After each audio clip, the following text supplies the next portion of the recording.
काश कि थोड़ी सी भी पढ़ी लिखी होती तुम नाज की तरह। उसे नहीं है मेरी जरूरत माँ जी। जैसे एक वक्त के बाद औलाद को माँ बाप की जरूरत नहीं रहती ना, इसी तरह एक वक्त आता है शौहरों को बीवियों की जरूरत भी नहीं रहती। छुरी से मारोगी या बंदूक से?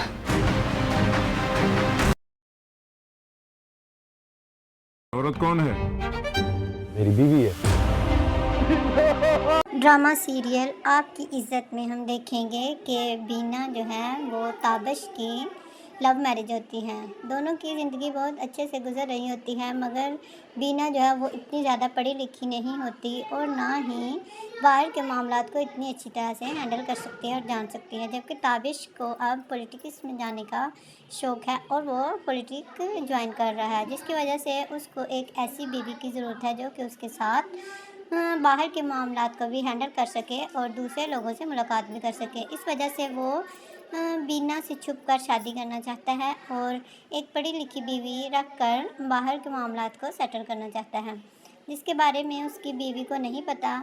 उसने एक लड़की सेलेक्ट कर ली होती है जिसको वो घर वालों से सेक्रेटरी के नाम से ही मुतारफ़ करवाता है और ये भूल जाता है कि बीना उसकी लव मैरिज थी और उसने उसके साथ भी बहुत ही प्यार के साथ शादी की थी, मगर अब वो सब ख़त्म हो चुका होता है क्योंकि अब उसकी तवज्जो ख़त्म हो चुकी होती है और वो इस सोच में होता है कि कोई मॉडर्न लड़की हो जो उसके साथ चल सके।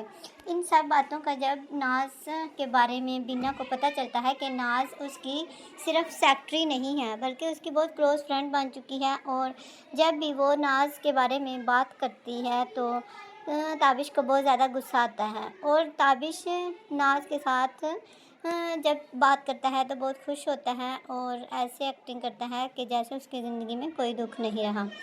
बीना ये सारी बातें बहुत आसानी से समझ रही होती हैं और इससे निपटने का हल सोच रही होती हैं कि आखिर वो कब तक खुद को जलील करेगी, क्योंकि ताबिश अब उसकी एक भी नहीं सुनता और वो यहाँ तक कह देता है कि वो इसके साथ गुजारा नहीं कर सकता और वो इसको छोड़ना चाहता है। जब वो ये धमकी देता है तो बीना बहुत टूट जाती है और वो गुस्से में घर छोड़कर चली जाती है। जब वो गुस्से में घर छोड़कर जाती है